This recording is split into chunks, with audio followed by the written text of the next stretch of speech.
You might be eating something right now that was originally used as engine lubricant. Sounds insane, right? But that's the truth about ultra-processed seed and vegetable oils. Let me show you exactly how they're made. First, you take seeds like corn, soy, and sunflowers. Things you might eat raw, but not in super high quantities. Then, you run them through machinery and heat them at crazy high temperatures to extract the oil. The problem is, this high heat oxidizes the fat content, making it unstable and inflammatory. The next thing you do, you blast it with a petroleum-based solvent like hexane, which is a known neurotoxin. And this allows you to pull the last drops of oil out of the seeds. At this point, it smells rancid and foul, so you have to deodorize it. And last but not least, you're left with a dark, black sludge. And obviously, that's not gonna be super appealing, so you have to go ahead and bleach it to make it clear or slightly yellow. Now ask yourself this,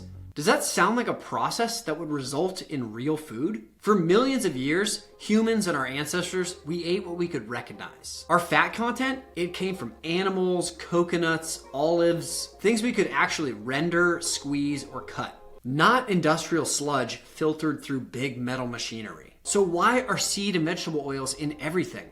Well, here's the part they don't tell you. These oils actually started as a waste product. Soy and cottonseed oil, they were byproducts of heavy manufacturing, and they were actually used to lubricate machines and engines. Then big agriculture realized, why don't we rebrand this as vegetable oil? Because it's cheap to produce, it's highly profitable, and it has a very long shelf life. And by using the word vegetable, they could make people think that it's healthier. Big food, they obviously got on board because it made their processed foods even cheaper and more addictive. You already know the result. Rates of obesity, heart disease, chronic diseases, cancers, autoimmune conditions, it has all skyrocketed. Because when you consume these oils, your cells, your gut, your brain, every part of you becomes inflamed. And you rarely know exactly what's causing it because they sneak these oils in absolutely everything. Not carbs, not saturated fat, not sugar. The real villain is the healthy alternative that's hiding in your salad dressing. So if you want real energy, a clear mind, and a body that functions at its best, start by ditching these seed and vegetable oils. Mother Nature doesn't make unhealthy fats. Humans do. So go back to eating the fat content that your ancestors would recognize, because your body cannot function